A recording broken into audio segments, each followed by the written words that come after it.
start out by saying, thank you for helping me out with those quarterly check-in emails that I've been sending out. Those really, really help me to keep on top of things, make sure we keep everything up to date. I know they're a bit monotonous, but like I said, they're really helping me out keep on top of stuff and making sure that things don't fall through the cracks. And I may have mentioned this in the past. That checklist, the intent is that as things come up, that checklist will evolve a little bit. Like we used to have that question on there about how COVID affected. I think I just added a question on there about when your Nist thermometers expire. If you've gotten a thermometer from me, we check on those. They would probably come in a little white box like this, and I write my expiration date on the end of the box. I may have actually written it on some of you guys' box. So the intent there is that if I have provided you with a Nist traceable thermometer, I'll let me know when that thing starts to expire, and I'll get you another one so that you can do your monthly temperature checks on your sondes.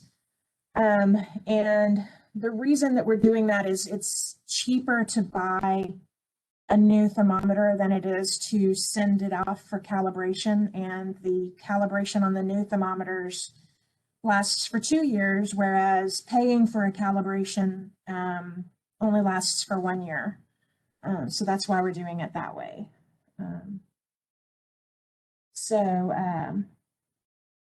Thank you very much for all of that with the quarterly check-ins and letting me know about your thermometers.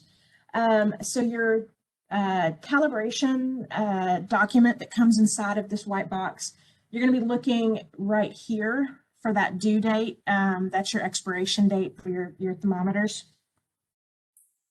And once you start approaching that date, either if it hasn't already come up in the quarterly email, then let me know. If you've received one from me, let me know, and I'll get another one ordered.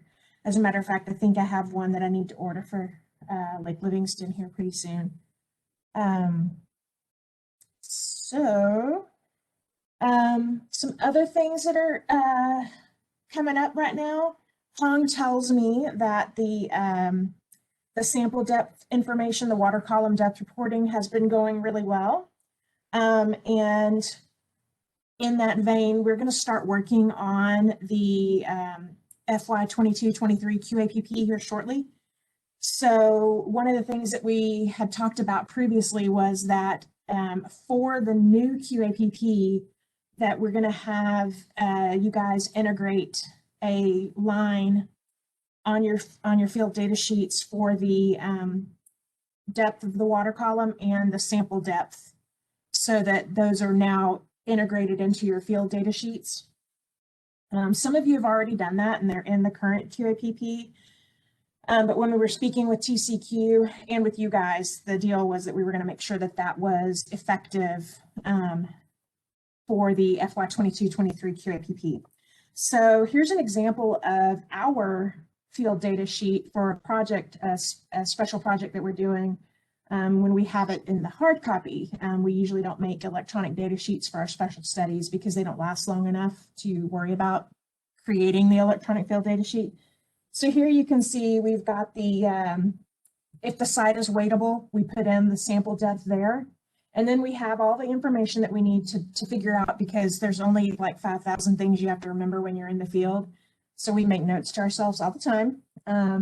So at this site, we would be measuring in 0.4 meters of water. So we take 1/3 of the depth because it's less than 0.5 meters. And so we would put that depth there, and then we'd fill in our information in there. And then on our electronic field data sheets, we do the same thing. It's just on our tablet, it says it there for us. And the reason, so this little asterisk on here just means that that's a required field for us. But if we're sampling from a bridge, we don't know the depth of the water. So we would leave this blank and put in our sample depth at 0.3 meters. Let's see. So I'm just going to go through like a little quick demonstration of that in case I didn't know if everybody was understanding how we're supposed to report the depth and where we're supposed to be taking the sample. I think we all talked about this. I think everybody's doing it correctly. At least that's what I observed when we did our field audits. So I just wanted to quickly go over this. So if you are sampling in a stream that is less than 0.5 meters deep, you're going to sample at 1/3 of the depth from the top. So you're going to do your field data with your sonde, and you're going to collect your sample depths at 1/3 of the depth from the top of the water. If your water column is less than 1.5 but greater than 0.5 meters, you're going to sample at 0.3 from the top. So you're basically about a foot down. So again, you're going to take your field data and your water chemistry there. And if you're in water that's greater than 1.5 meters deep, less than 3 meters deep, you're going to take your sample at 0.3 meters from the top. And if possible, we're going to do a profile as well, if it's possible to do in streams. So you're going to take it at mid-depth, and then you're going to take your last sample at 0.3 from the bottom. So for this example, it was 2.7 meters. We're going to take a sample at 2.4 meters. But like I was saying earlier, if you can't wade the site, or if you're unsure of what the depth of that site is, then we would not be recording a water column depth, and we would be taking our sample at 0.3 meters. So that's frequently when we have bridge sites, that's frequently what we do because we're not able to measure the depth of the water. All right, here's another example for something a little bit deeper. So if you're sampling in reservoirs that are greater than 3 meters deep, you're going to take your sample at 0.3 meters, and then you're going to take a sonde measurement at 1 meter, and then at every 1 meter increment to the bottom, okay? Now, if your last increment from your last meter measurement to the very bottom of the water is greater than 0.3, you're going to take another one, another measurement 0.3 meters up from the bottom, okay? But if your water is not, if that last increment is not greater than 0.3 meters, then you wouldn't take that last measurement.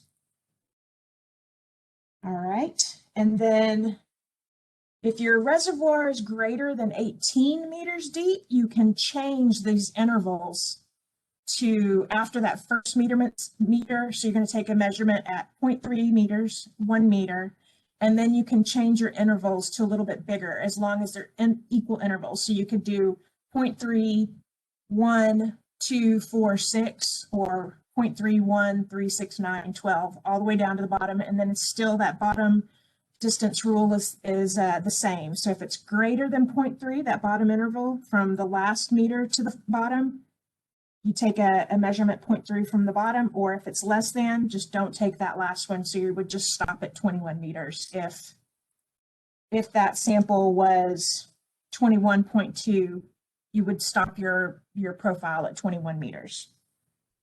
Does that all make sense to everybody? If not, let me know in the chat. I'll be trying to keep an eye on the chat here. Also, just like the coordinated or the steering committee meeting this morning, I'll put this video on YouTube after we're done, so you can watch this part again if you would like to, or if you just want me to chop out these slides and send them out, let me know, and I can do that. Ooh, another thing I forgot about. I think all of you guys are on the Teams group chat. I hope that that's been useful for you guys. I'm trying to keep it to a minimum because I don't want it to become something that becomes a burden for you guys to check, but I kind of like it as a way to push out information to you guys quickly all at once, or even, you know, if there's something that any of you guys have a question about, feel free to go ahead and have your comment put on that website, or if you don't feel comfortable doing that, let me know and I can put it out there for you. But this is a this is a group for, it's a Teams chat or a Teams group for everyone. So you should all have privileges to post to that. It was just the easiest thing that I could think of in order for everybody to be able to contact everybody rather quickly. If you are not on that Teams chat and you are interested in being in it, let me know and I can add you to that list. Anyway, like I was saying, I was trying to keep the information on that, or not information, but the communication on that to a minimum, just so that it doesn't become something burdensome and we wish that it never happened. So, anyway, let me know what you think and if you want to be added to that. All right, so rather than going over everybody's sampling, like we have done in previous face-to-face meetings in the past, I'm going to build on the packet that got sent out in the email last year. That kind of really worked out pretty well. It was sort of a quick change because it happened, right when COVID happened. That was kind of when we had our meeting scheduled. So I put together this packet to put in the email, and it was pretty successful. So I'm kind of going to build on that for this one. So with that, I'm going to pop up the Excel. If you're not seeing Excel on my screen right now, let me know in the chat.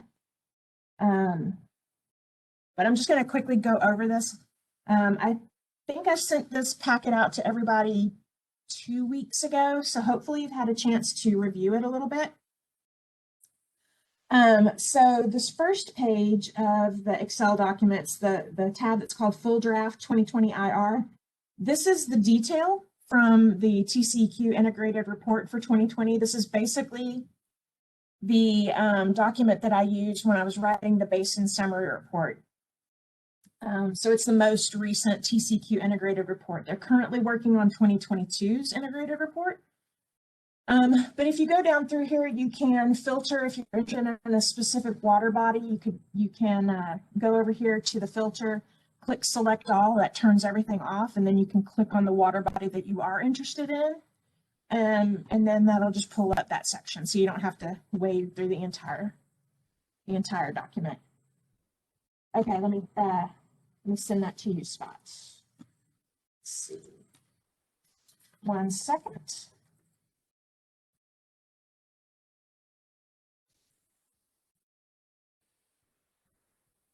Right. Too many things in the way.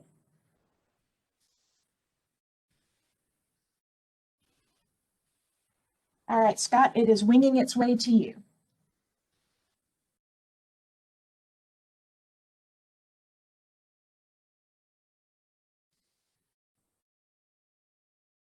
Okay. No,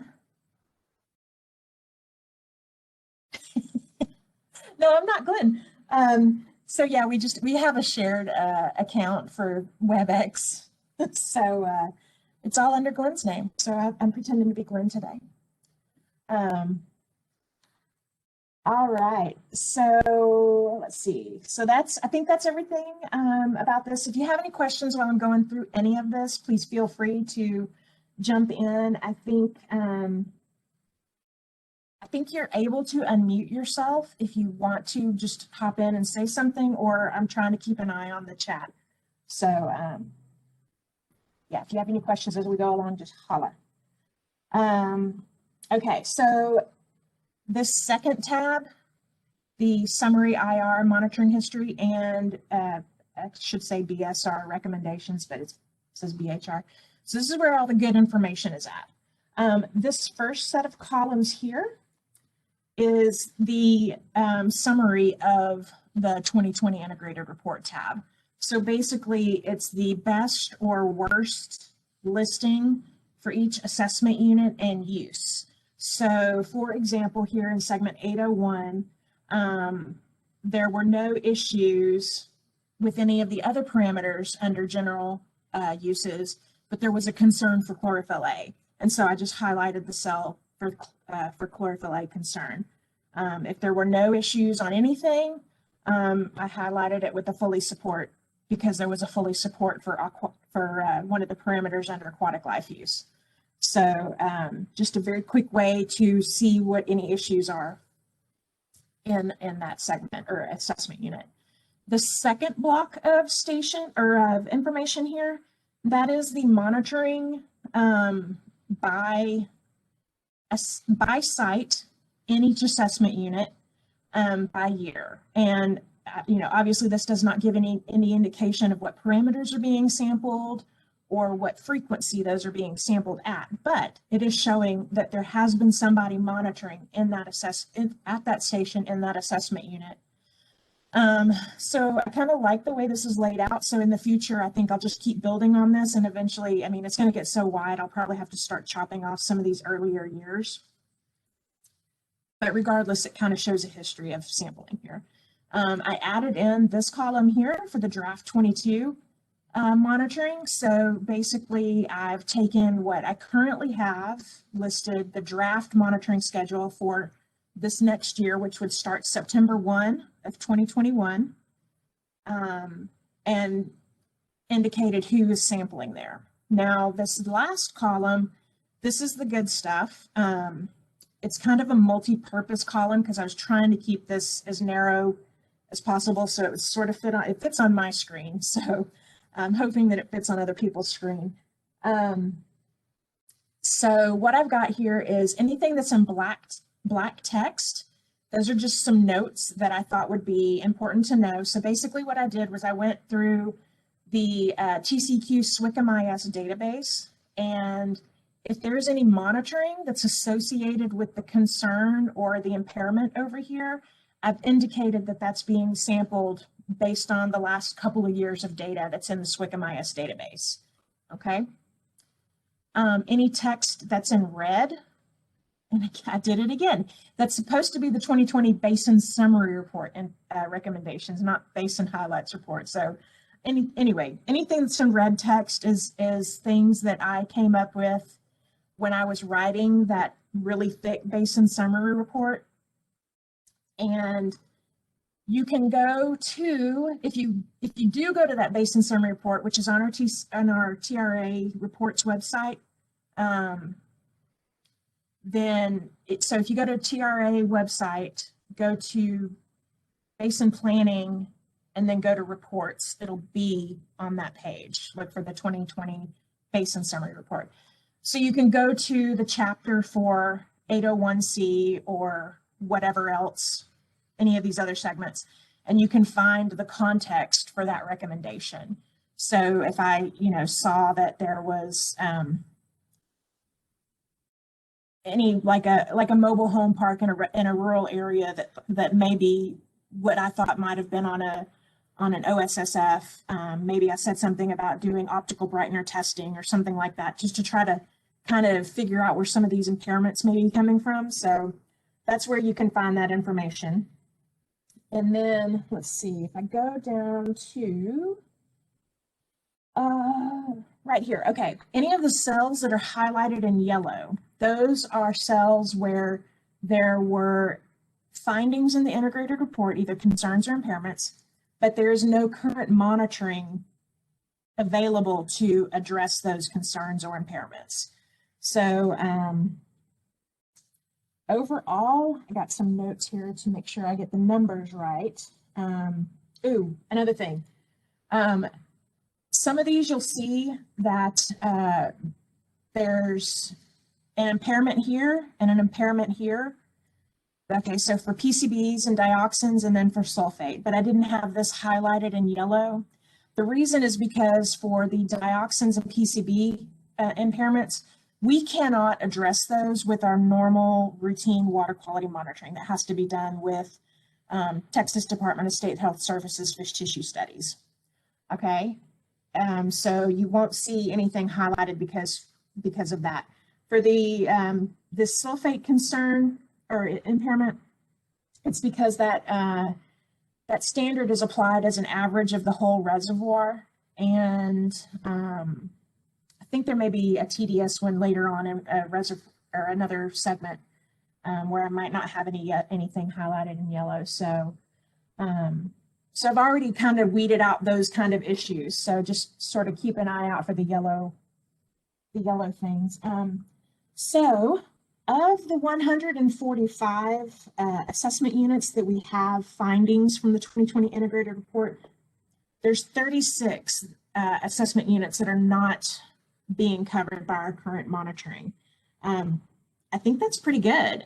We've been able to address some of them over the past couple of years because we've been able to free up some of our resources by doing our targeted monitoring. And then also because we've got this huge partner network that, you know, provides so much data. I think Charlie was talking about this morning in the steering committee meeting that 70% of the data that we submit to TCEQ comes straight from you guys. So there's just no way that we'd be able to cover this whole basin without you guys. So I appreciate all the work that you guys do for us.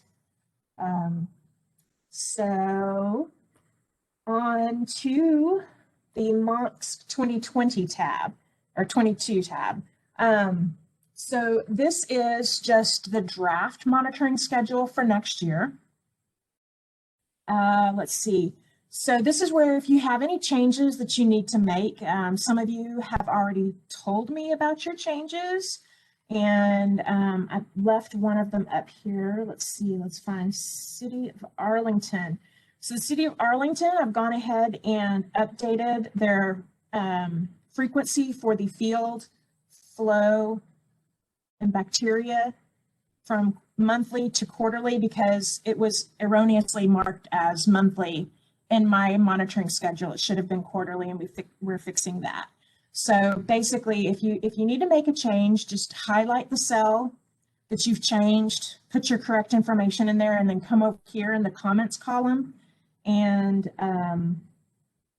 just give me an indication of why that change was made. Because when I do update the QAPP tables, I need to write up the reasons why changes were made. So it's just basically we're keeping a history of any changes that are being made, a narrative history. And it's been hugely helpful when we go back and we're like, well, why did we stop monitoring that site? Well, it's because it was under construction or something like that.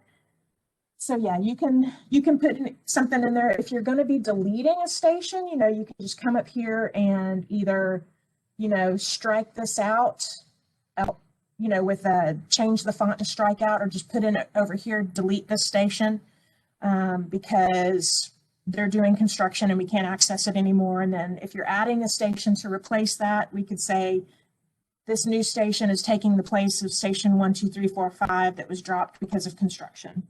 And if I have any questions, I'll give you guys a call to find out, to clarify any questions that I have. Yeah, oh, okay, so same here, you can filter this, you can filter on your entity. So if I wanted to pull up my monitoring, I would click on TR, and this is all of my monitoring. Here's the changes that we made and why we've changed them. So yeah, you don't have to go through that whole list of like 300 stations. You can just pull up yours. All right. Yeah, I think that's everything that I had for that document. Is there any questions that you guys have or any changes that you know of right now for your entity's monitoring? Feel free to unmute yourself and pop in if you have any comments.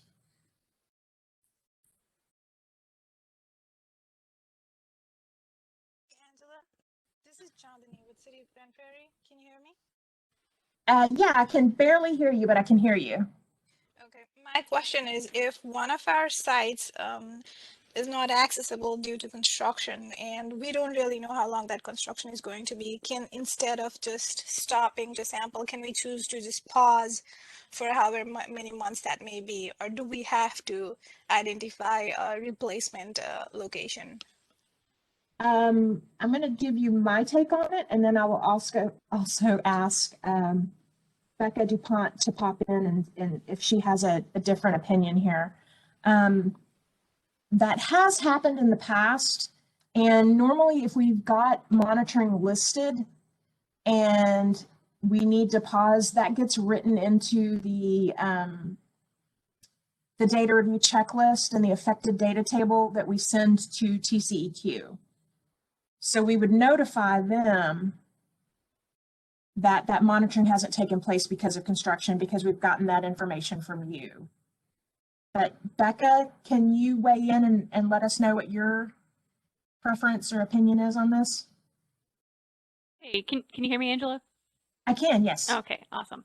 I mean, I think maybe it would depend a little bit. Is there, if there's any estimate for how long that might be inaccessible if we don't think that we're going to have access to it at all within the next, fiscal year 22.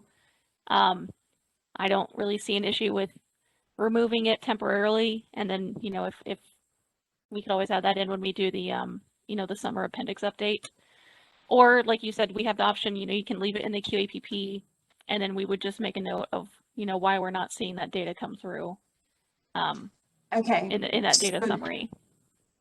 Okay. So if it's going to be long-term, you would prefer that we would take it out, and then if it comes back on, add it back in through an amendment? If it's going to be long-term, I think it'd be easier to not constantly have to explain over and over, why monitoring isn't occurring at that specific station. And, taking it out temporarily isn't that big of a deal. If there's an alternative site that you could add in that, that's also an option. Okay. But I guess I wouldn't say it's a requirement to have an alternate station. Okay. Especially with construction, that may not be possible. Yeah. Yeah. And with other entities, we have had that situation where we have put in a different site in the past. It's been many years, but we have put in a different site in the past because of construction. Mm-hmm. But if it's going to be down for 3 or 4 months, it's okay if we leave it and we just make that note in the data set. Yeah, and especially, I mean, you could also make that note in the QAPP schedule. You could, in that comment section of the monitoring schedule, you can list out that that there's limited access due to construction. Monitoring will resume once construction is complete, or something of that nature, just so that we, would know what to expect from that station. Okay. Okay. So, Tanani, does that? I just want a definition of long term. See, does that mean 12 months or like longer than 6 months would be considered long term? If you think you're going to monitor it in fiscal year 22, it's probably easier to leave it in the QAPP, but include a note in the monitoring schedule. If you don't think you're going to monitor that at all in fiscal year 22, I think we could probably wait and add it back in when we do the FY23 monitoring update. Okay. Yeah. And along the same line, we have another sampling site after the snowstorm. Our site is now no longer accessible for whatever reason. The flow is so high, we can't access the sampling location. Do we need to change that, or should we just, it's been like 2 months now that we haven't been able to access that location, but do we should we just identify a new location or just see if the flow goes down, because that's not normal flow what's happening at that site right now? Yeah. Okay. So there's 2 different things going on. There's one that monitoring, because y'all do that monitoring at that station for reasons other than CRP. So I can't really tell you to move that station just for CRP, but if that's something that y'all wanted to do, to move that station permanently, but I know y'all have reasons for monitoring where y'all do. Right. And so our idea is not to change the sampling location as much as possible, but just for last 2 months, it's been really high flow at that location. So maybe we can just wait it out a few more months and see if it goes back to normal. That'd be okay. I think so. I think we can do the same thing like Becca was suggesting, is make that comment in the monitoring schedule. Like I have this field right here where any notes that I have about any station I put that in there, and that lives with the monitoring schedule in the QAPP and on LCRA's website where they host the monitoring schedule. Okay. So we can add that. Becca, does that sound good to you for that sort of situation? Yeah, I think that's fine. Okay.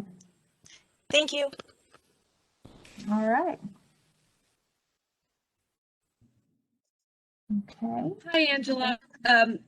This is Elizabeth Kampanik, TCQ Region 12. And in regards to segment 801C for Cotton Bayou, we did change one of the sites for FM 565. We have switched to sampling for E. coli. And that segment is going to be split into 2 AUs. I don't know if it's gone through yet, but that is the plan for that segment. Okay. So that I can pull that off of the LCRA CMS. Yes, it should be, well, we don't specify on the CMS if we're sampling E. coli or anaerobe. It just says we're sampling bacteria. But Gotcha. you had mentioned on one of the tabs that there may be interest that we sample E. coli. And yes, we are switching over to that for the upstream site, because it's the data kind of showed that it's more fresh water than salt water. Yes, yes, yes. Okay, I'm visualizing that in my head now. I'm picking up what you're putting down. Okay, sorry. Yeah, there was there's a small treatment plant on that creek that when I was looking at it, it seemed like there was a very distinct difference in the data upstream and downstream. So that's kind of what I was thinking about that. So Yeah, they're also that segment is going under Tmdl as well for high bacteria, DO, and nutrient issues. okay. All right. So that's in motion, but we're gonna get I'm not quite sure where we are at that point. Mm-hmm. That goes to, I guess, the Tmdl department. Okay. Angela, this is Robin. We're going to change the upper portion to another unclassified water body. Is So that 801E? Yeah. So what used to be Ah. 801C, the upper portion is going to become 801E. Gotcha. Okay. And I can give you maybe some how the stations will divide out offline if you want. Okay.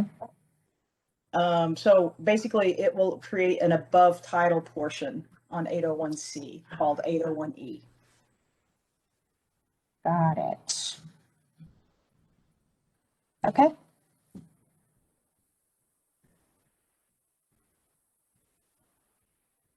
So is the 801E going to be part of the TMDL that Elizabeth was talking about, or no? I'm not sure. I haven't gone and looked in the TMDL sandbox. I'm just Okay. trying to play in mine is right now. I want to say the whole segment is going to be part of it. Okay. I could dig in there and confirm on that for you. Okay. Yeah. Would just be good for me to keep track of, like, add a note in here just to keep track of, because I'd kind of like to build on this in the future, just one place to keep all the one Excel document to rule them all kind of situation. Okay.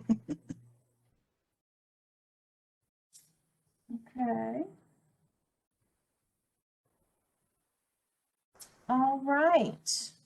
So if you had a chance to review this, did anybody have any questions about anything in here, or I guess did I already say if you have any changes you know about right now, we can go ahead and make them.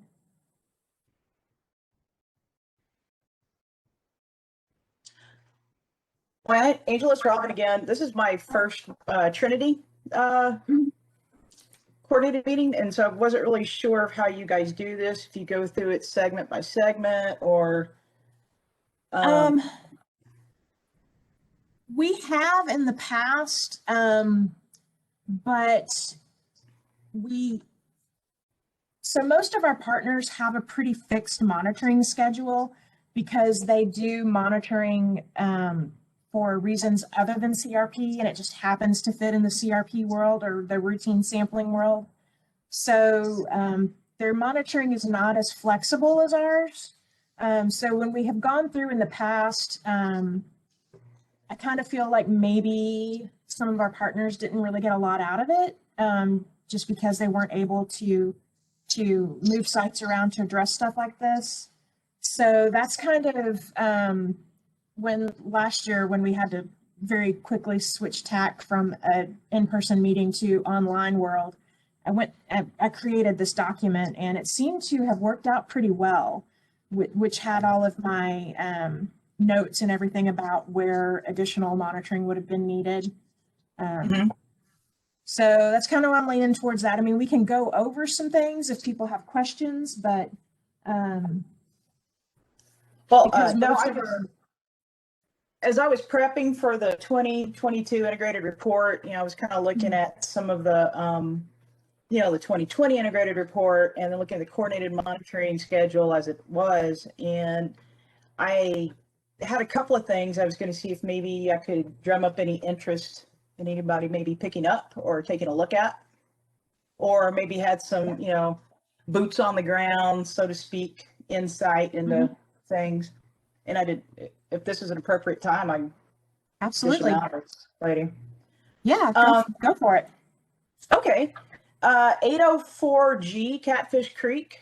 I believe TCQ monitors that. Yeah. The seasonal criteria was approved by EPA.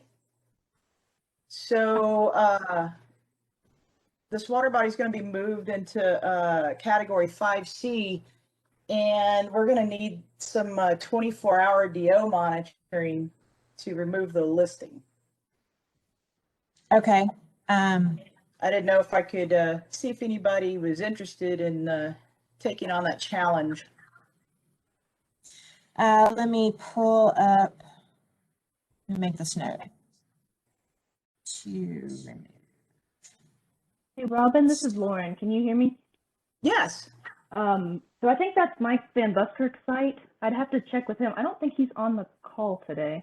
I don't know if maybe he didn't get the message or he had something else going on. But I could ask him if he's willing to consider picking that up. He may be maxed out for this next year, but maybe the year after. Okay. I just want to put it on your radar and see what we can do. Okay. Yeah, I'll let him know. Okay. All right. Well, let me go ahead and add that note in here. Let's see. So what do we got? We got the EPA. So the seasonal criteria was approved by EPA in July of 2020, and the water body is getting moved back to category 5C. And I'm just going to request 24-hour DO monitoring be initiated so that we can try to remove it from the impaired water list. It's not 303D anymore. It just was impaired. Okay. And Lauren said she'd talk to Mike, right? That's correct. Okay. That's what I heard Lauren say. Just want to make sure I got the names right. Yep, I punted it to Mike.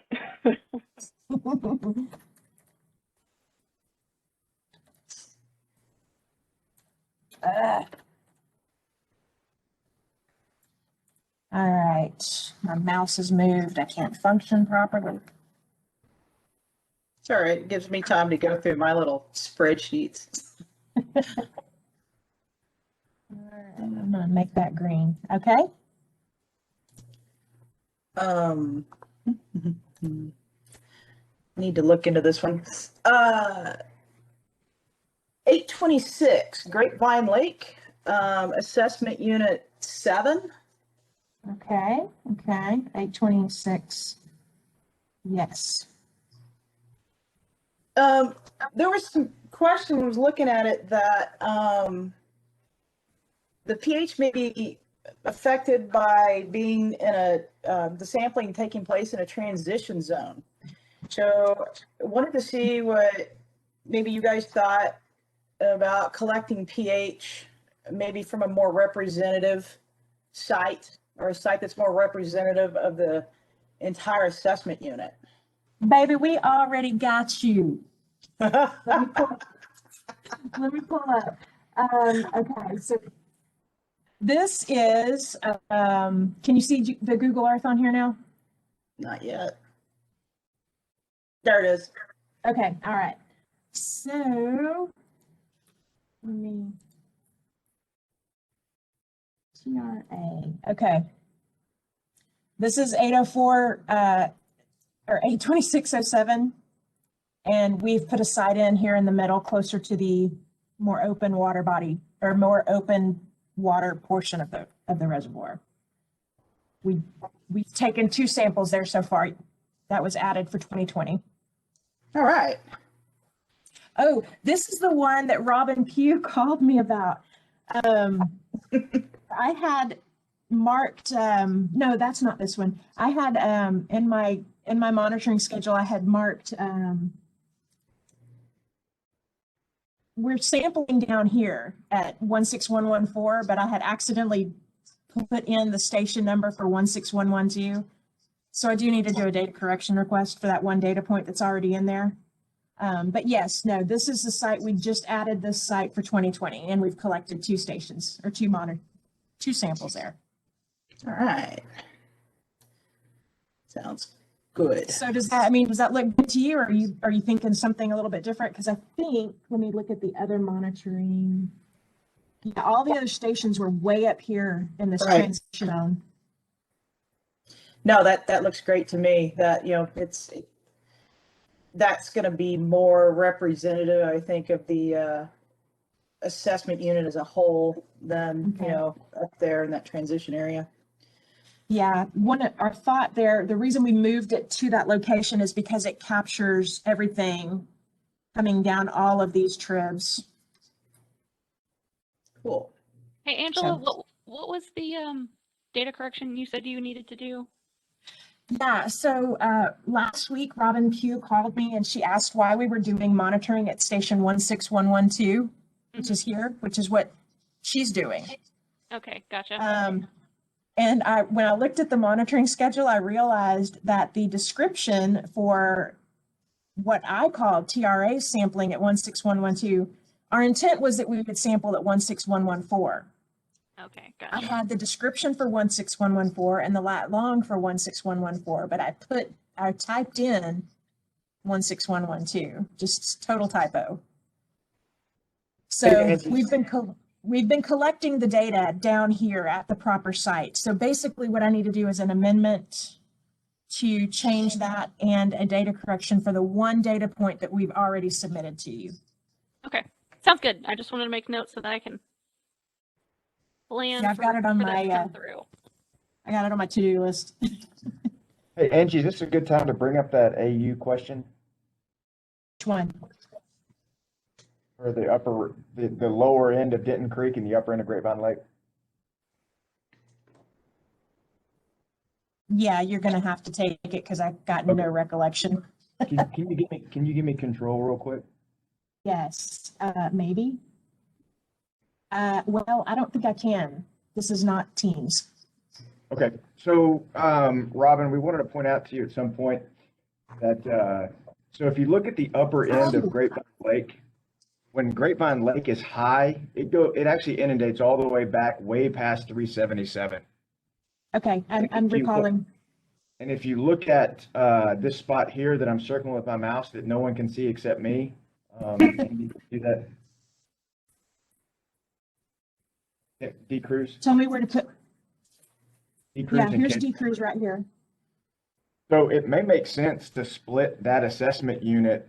If you see where that's our Kenton Creek wastewater treatment plant. It discharges into Cade Branch right there in between those other two sites upstream and downstream. From just a real world standpoint, it might make sense. Just change that AU to split that AU into two different ones right there. Because if you sample upstream of that discharge and downstream, is two very different, probably two very different results. And there's probably some there's some real evidence to back up even making that downstream end just part of the upstream end of Grapevine. If you look at what happens at high lake elevations, so just something to think about. Okay. Just put into two years. All right. I'll take a look at that. I don't know if it will happen in this integrated report, however, at this time. But yeah, absolutely. Oh no, for sure. We were just looking at it and thinking we'd just bring it up and bring it to y'all's attention. All right. Let's see. I had another one here, but Angela, I'm thinking you and I may have already talked about it, and I'm not sure. 833 Clear Fork Trinity. Above Strickland? Assessment Unit 4. Is that the one we talked about? Is it 833A? We'll get to that one next. Oh, okay. Oh, wait, which one did you say? 833 Assessment Unit 4. Oh, okay. Clear Fork Trinity above Weatherford, Lake Weatherford. Yeah, we did do some diurnal monitoring up there. Let's see, what years was this? Hang on. That's not what I wanted to do. Yes. Okay, so we did do diurnal monitoring up there in 2015 and 16, but I think that it's still, basically that's my comment from the integrated report, is that that portion is a real low flow system, and we might want to look at potentially doing a UAA.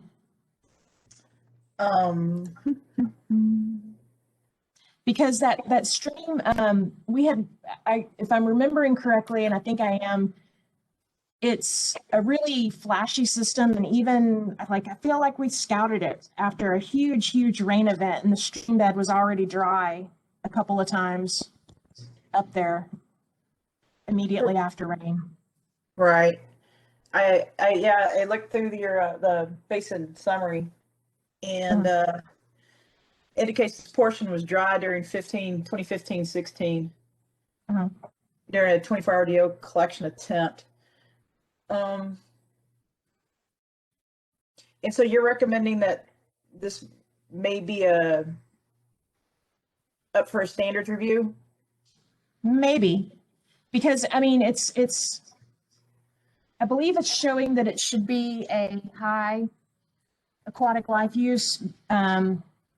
Let me see, hang on, 833. Let's see. No, it's got a 4 and a, hold it. What's wrong with this? Yeah. This may be old, but I'm looking, it says high aquatic life use based on Water Quality Standards Appendix A. But we've witnessed that segment to be intermittent.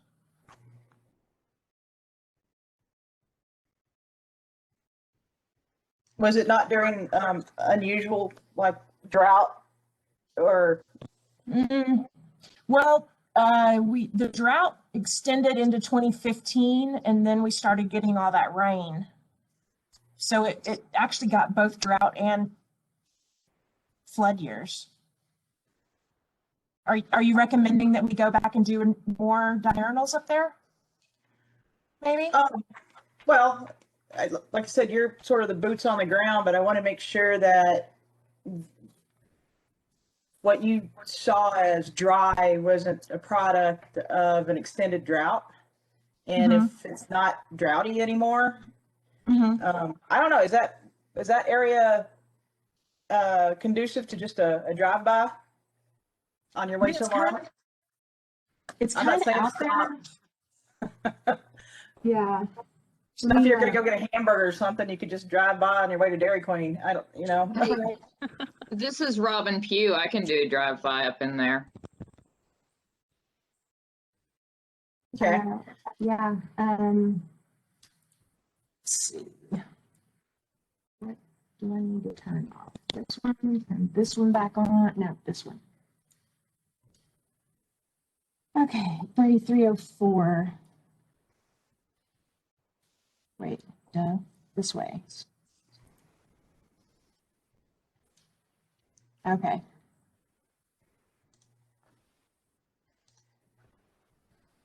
Let me see. I don't have my old monitoring, but I can't remember. Wait, what did we do? So we monitored at station 17461. So yeah, we monitored right here.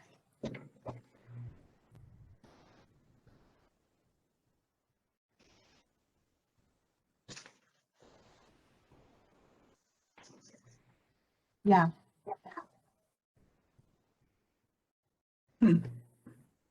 So if we, I mean, maybe we could go back there and just do flow checks on it, because we're planning to do a diurnal up here for this next 2 years. This is 33A. We could do drive-bys when we're going and doing our diurnal and check on it and see what we think Yeah. as well. And Robin Pugh, yeah, I would say don't bother with any sampling this year, but unless you want to do flow, or just do a drive-by and see if there's water or if it's pooled, and just make a note on a Post-it note for your desk and just make a memory box to look at next year. Okay, yeah. Yeah. Because, you know, I'd rather not start to try to go through the exercise of doing like a standards change, because that's a lot of resources if it's, Yes. you know, not, if it's a, you know, temporary thing. Gotcha. Okay.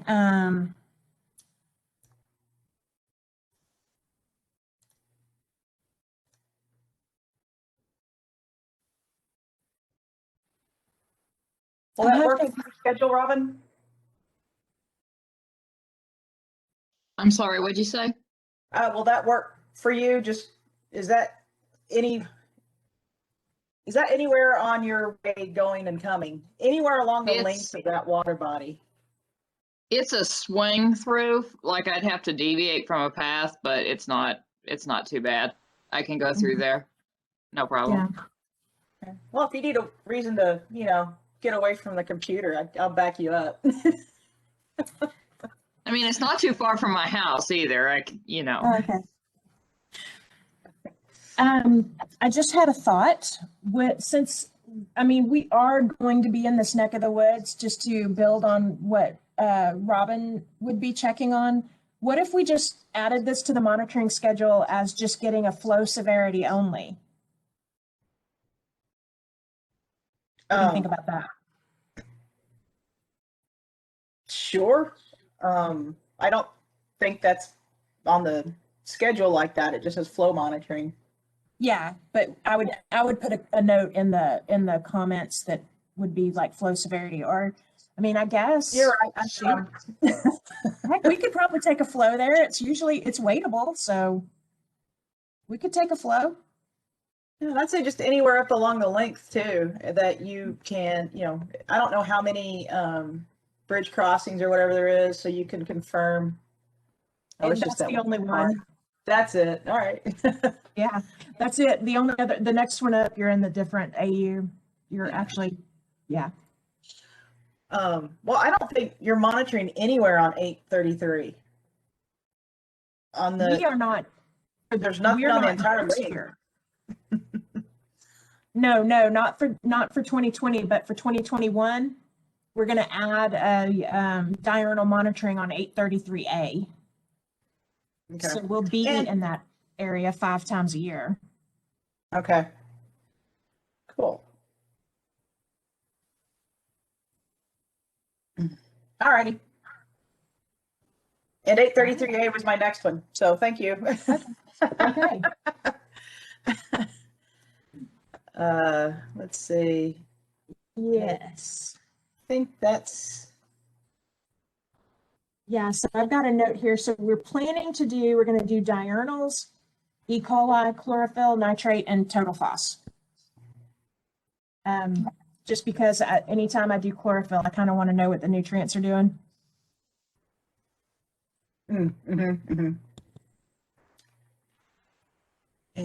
let's see. Yeah. I don't, Hey, Robin, yes. did you still have that request for 36B, or are we okay with the data we already have there now? I know you had a note that you got some flow survey information. Yes. Are you talking here? 836B? Yeah. Let's see. Okay. Yes, Angela provided me a flow survey form on 36B. Oh, that's right. And I think that will allow me to use the missing data point. Okay. I think we're cool now. Okay. 836B had nine usable at the time data points. Mhm. I need to go back and check. Was there one that didn't get done because it was dry or because it fell outside of the integrated report period? Yeah. So we got one more event at the beginning of this year, of Okay. 2021. Let's see. Was that the one that there was a odds depth measurement? I'm looking.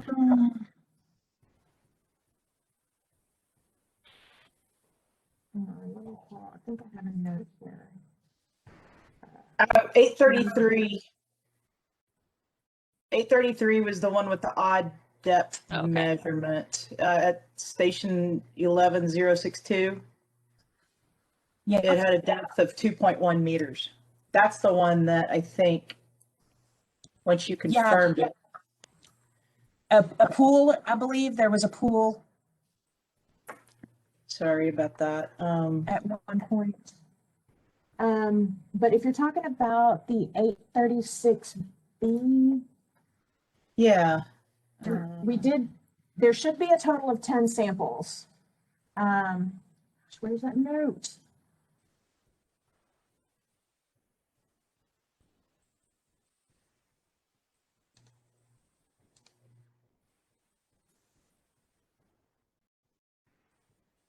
I'm gonna have to go to my. One time the site was a pool and one time the site was dry. Yeah, it's pretty flashy up there.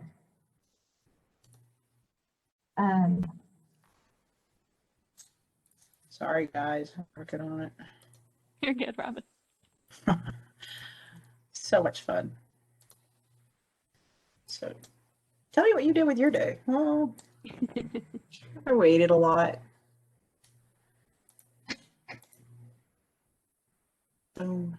36B. Here we go. What do we got? What do we got?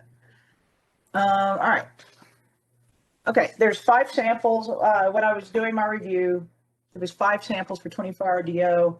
For the 2022 IR, it'll be considered not temporally representative because I think most of the Okay. data comes from 1 year. Okay, There is- so let me see something. I got to bring up another progress report. And say, Angela, how many samples did y'all take in FY20? Hang on, I'm hunting. Because those, Okay, so in 2019, it's on the schedule. It's listed for 2019, 2020, 2021. So here are my dates of sampling. So we took a sample in December 2018, January 2019, May 2019, July and August of 2019. So those are all in 1 year. Right. And then for 2020, we've got it here, B, right? October 2019, December 2019, February, April, June, August of 2020. And then that's 9 samples. We took our last one. Where are you at?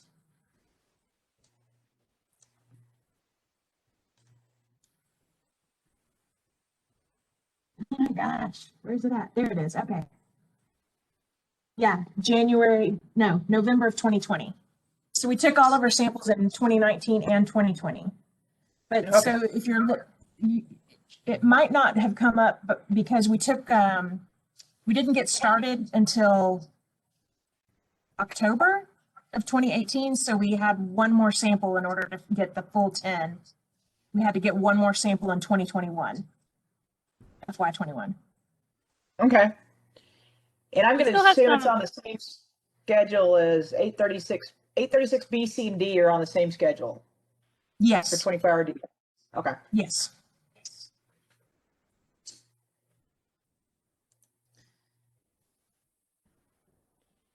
What fun stuff do I have? Angela, this is Krista with North Texas. Hey. I saw in the table the comment on 821A about Pilot Grove Creek.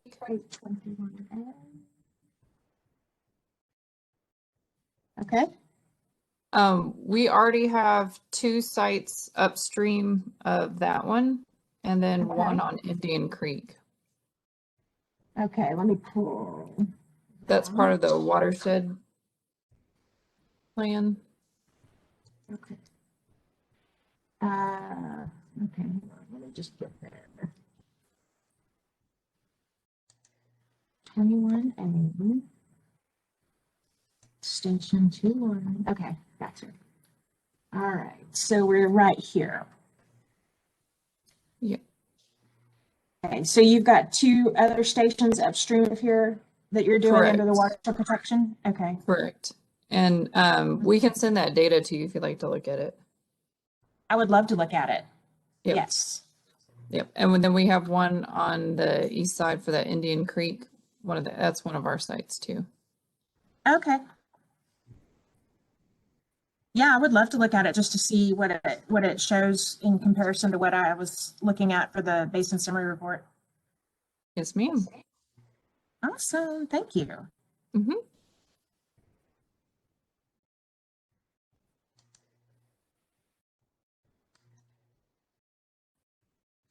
Just that segment again. At 21.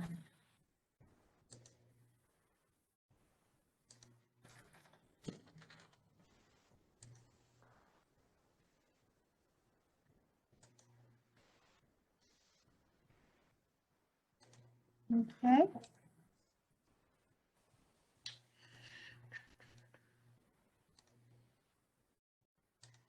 Let's see. Okay.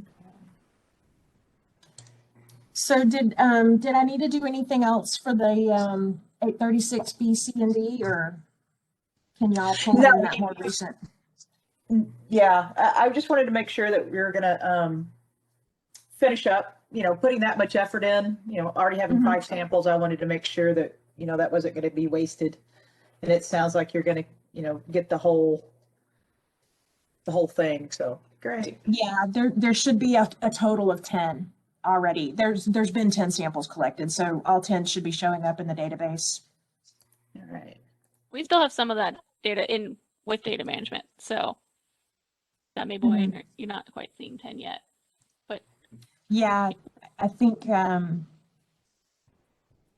So if we sampled our last one there in November 2020, yeah, Hong probably just sent that not too many months ago. We got that as part of the call for data. So yeah. Okay.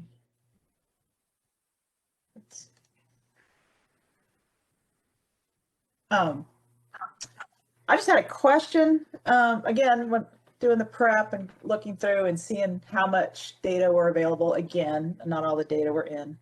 I just wanted to check. Segment 811C, Willow Creek at Wise County Road.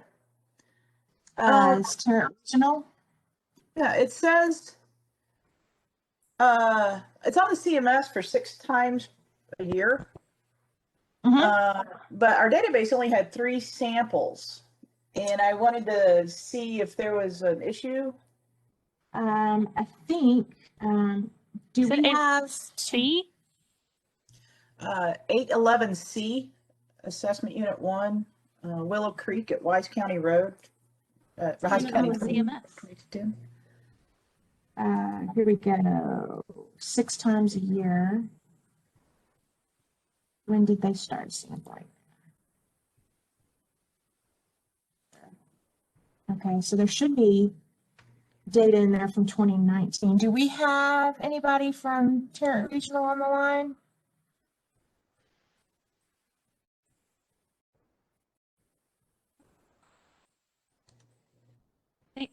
Hong just sent me some corrections on some ERWD data recently. See if I can see how many samples were in there. Okay. And I guess I'll have the same, since these stations have another question. It's probably the same thing. It's in segment 814, Assessment Unit 3. Since it's sequential to 22057, it's 22058. Okay, what was that segment number again? 814. Assessment Unit 3. Yep. It's on the CMS, but there's no data in the database. It's been on the CMS since FY19. Yeah. And there's no data. So I just wanted to, I didn't know if this was just something that needed to be maybe removed from the coordinated monitoring schedule, as you know, something that just didn't get swept up, or if there was a sampling issue. Yeah, we'll have to talk to Tarrant Regional about that. They have a super complex monitoring schedule. I bet. Yeah. So yeah, Angela, kind of on that note for Tarrant Regional, just for future ease of review, if we could maybe get more information about which parameters they collect at which sites. I know, I think some of the conventionals maybe are only collected in certain areas, so it can be tricky to know what to expect. Yeah, we took a stab at doing that with, nope, that was for the below the surface depth sample. Okay. Let's see what I can do. They do have some difference between maybe I just need to define what. Okay, so they've got their Tarrant Regional Water District routine, and then they've got Tarrant Regional Water District routine intake. They do take some different samples at the intake sites, and that may be part of it. I'll see if I can get them to help me wrap my head around their monitoring a little bit better. Okay.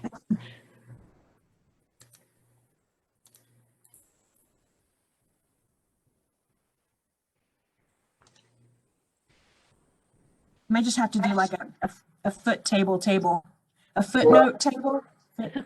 Maybe, yeah. I don't want to add, too much into the to the QAPP. It's long enough as it is, but yeah. Maybe whatever we could try to capture in small comments would be helpful in the future. Yeah.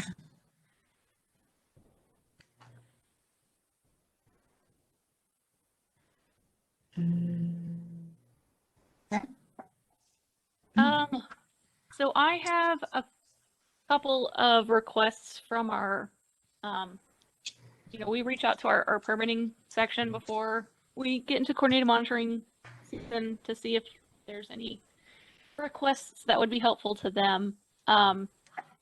So if it's possible to fulfill these out, that's great. If not, I just need to pass that information along back to them. But I got a request for segment 805. 10 Mile Creek at Ferris Road. It's a tributary of maybe segment 805. There's a Swickham station that's inactive there that they had specifically mentioned, station 17840. Okay, hang on. Okay, we have a station downstream of that we started 2 years ago. This is 10 Mile Creek. Okay. You said 17840? Yes. Okay. We're monitoring down here at 21287.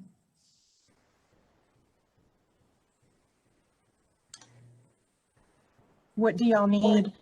So what they had requested was ideally what they're looking for is 1 to 2 years of monthly flow data. Ideally, it would capture a wide seasonal spread, but especially data July through September, when there's low flow conditions. Mm-hmm. So I don't know how feasible that is for y'all to pick up, but I just wanted to make sure that we passed along that request. Okay, so a jet flew over from our airport right as you were saying some of that. So I think I caught monthly flow data for 2 years. Yeah, 1 to 2 years is ideal. Okay.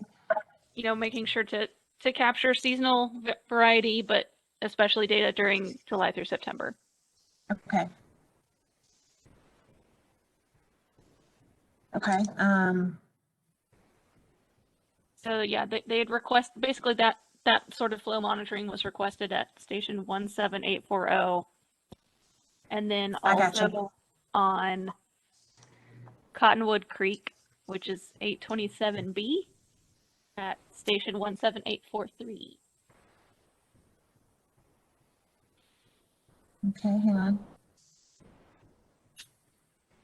At 827B? Yes. At what? Yeah, 827B. Okay. At station 17843. Right here. Okay, well, we're doing a site up here. We're doing this site quarterly. But I'll add this to the list. It's 17843. Flow monitoring, okay? And that was all the requests I got from them. Okay. Yeah, we'll talk about this and see if we can fit it in. Okay, yeah, just let me know once y'all have a decision on that, and I can pass that information back to them. Okay, and who was requesting this again? I'm sorry, I didn't catch it. It's our I guess wastewater permitting section. It's we typically reach out to see if there's any monitoring we can pick up that will assist in their work. Yeah, we've done some of that for the permitting in the past. It's been a minute, but yeah, I do recall doing that. Yeah, we don't get too many requests from them, so.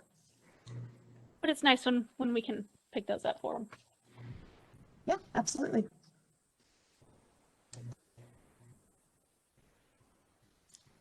Okay. Anything else? I think I'm tapped. Okay. I think I started Okay, up enough Robin, for my first coordinated monitoring in Basin 8. It's a pretty Welcome. smooth meeting. I'll get it really going when I get Region 12 involved. Angela, this Okay. is Kayla. I put a note in the chat about the Fort Worth Oh. monitoring locations. We've already talked about it, so I just didn't know if you wanted me to tag in so you could add it to that list or not. For which? We dropped 2 locations and we added a new one. Yes, I that's can right. pull Okay. up that spreadsheet and give you which numbers. Yeah. I need to do your amendment too. I figured you'd been busy. A little bit. It's starting to open back up a little bit now. Yeah, I know what you mean. Do you write QAPP amendments in your sleep now, Angela? Yeah. It's okay, I review them in mine. I don't know who's got it worse then. Okay, Robin, I see your note about the flow monitoring. So yeah, we may conference call you and see about, if you can do one or both or which one's easier. We'll tag team with you.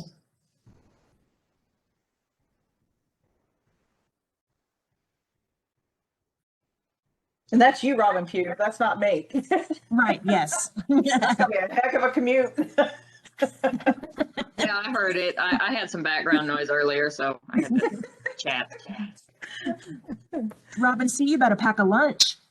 It's like, good Lord.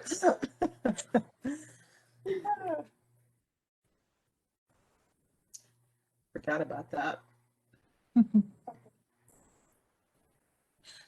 Yeah, okay, so Kayla, just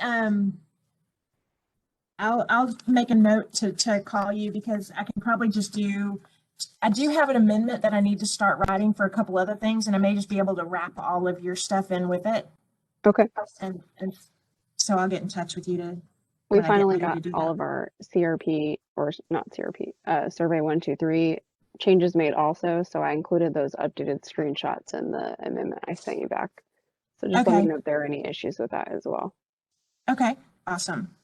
Yes, I did get that. I do have that document. Perfect.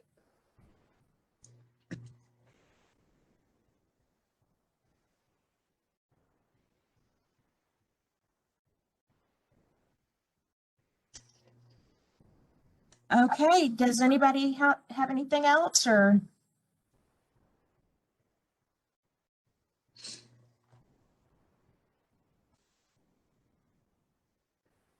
All right, going once, going twice, 3 times. I think we're done. All right. Did we get everything addressed for TCQ? Did we get all y'all's? I think so. Okay. I think I'm good. Awesome possum.